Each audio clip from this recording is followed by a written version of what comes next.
Bonjour et bienvenue dans ce nouveau podcast. Luc Faré, le secrétaire général de l'UNSA Fonction publique, va répondre aujourd'hui aux questions d'actualité suite à la dissolution et la composition d'une nouvelle Assemblée nationale. Bonjour Luc. Bonjour Eric. Quelle est l'analyse de l'UNSA Fonction publique après le vote des Français lors des élections législatives ? Avec l'UNSA Fonction publique, j'observe positivement la forte mobilisation des Français pour voter lors de ces élections législatives. Je constate avec soulagement que collectivement, nous avons fait le choix de protéger la République de l'extrémisme. Les Français ont voté par 2 fois en nombre lors des élections européennes et au premier tour des élections législatives pour l'extrême droite. Mais comme en 2002, en 2017 et en 2022, ils ont finalement refusé de lui donner la majorité, donc le pouvoir. Mais c'est un nouvel avertissement, une nouvelle chance pour notre République, la dernière peut-être aussi. Les Français ont joué le jeu du Front républicain. Ils n'ont pas choisi un programme politique plutôt qu'un autre. Mais ils ont envoyé un signal. Le social doit devenir une priorité dans notre pays. Face à l'inflation, face à l'insécurité sociale, les questions sociales doivent prioritairement être mises à l'agenda du prochain gouvernement. Nous pensons à l'UNSA que des réponses adaptées à la réalité quotidienne des Français sont une priorité.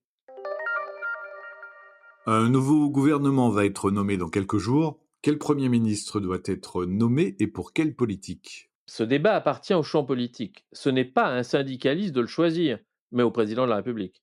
Je rappelle que le seul responsable de la situation actuelle est Emmanuel Macron, le président de la République, qui a décidé seul de la dissolution de l'Assemblée nationale. Pour l'UNSA Fonction publique, le ou la future Premier ministre, cet homme ou cette femme devra mener une politique plus sociale. En ce qui concerne les agents publics et la fonction publique que nous représentons, il nous semble indispensable de renforcer la présence des services publics sur tout le territoire. Nous estimons aussi que la reconnaissance et la qualité de vie des agents sont des étapes indispensables. L'UNSA Fonction publique appelle donc à la responsabilité de tous les membres des pouvoirs législatifs et exécutifs de notre République, avec le concours de l'ensemble des employeurs publics, pour se mettre en capacité de construire et d'adopter les mesures nécessaires au bon fonctionnement des services publics, de la fonction publique et évidemment au respect et à la reconnaissance des agents publics. Peux-tu nous donner plus de précisions ? Aujourd'hui, l'attractivité de la fonction publique est une question récurrente. Les employeurs publics peinent à recruter partout, à l'hôpital, dans les mairies, dans les ministères. Les postes non pourvus au concours atteignent des seuils critiques, par exemple chez les enseignants.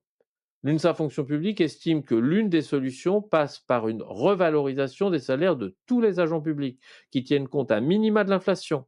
Elle demande une hausse significative de la valeur du point d'indice, ainsi qu'une attribution d'un nombre de points d'indice pour tous dès cette année 2024 et également la poursuite de cet investissement en 2025. L'actuel ministre de l'économie annonce une nouvelle coupe de 5 milliards d'euros dans le budget de l'État et de 2 milliards pour les collectivités. Quelle est votre réaction ? Ma première réaction est de constater qu'après 7 ans à la tête du ministère de l'économie et des finances, le bilan de ce ministre est mauvais. Comment expliquer que Bruno Le Maire n'ait pas pu prévoir ces dérapages ? La recherche effrénée de baisse des impôts de toute nature se traduit inévitablement par une baisse des recettes.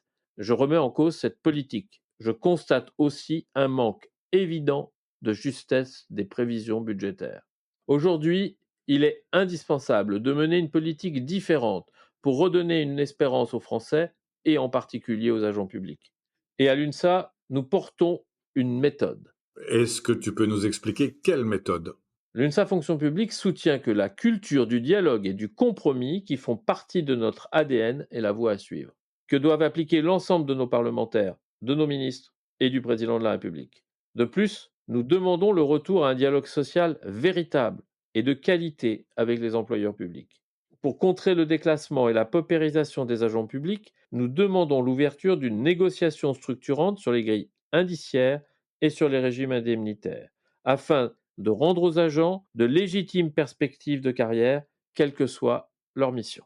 Pour retrouver le sens du service public avec des conditions de travail satisfaisantes et la prise en compte des enjeux sociétaux majeurs dans la mission du service public, nous demandons aussi l'ouverture de négociations sur la qualité de vie et les conditions de travail, sur les transformations écologiques, sur les questions d'égalité et de lutte contre les discriminations et évidemment sur l'aménagement des fins de carrière. Les Français et les agents publics sont clairement en attente de plus de justice sociale, d'amélioration concrète de leur vie quotidienne et d'une autre méthode de gouvernement et de gouvernance. À charge pour les membres des pouvoirs exécutifs et législatifs de se ressaisir pour relever ce défi. C'est leur rôle. Le risque porte sur l'avenir de notre démocratie et tous nos élus de l'arc républicain en sont responsables. Merci Luc Faré, merci à vous tous de nous suivre régulièrement dans ce podcast. Abonnez-vous pour le recevoir tous les mois. N'hésitez pas à nous laisser vos questions sur le site de l'UNSA Fonction Publique et bonnes vacances à tous.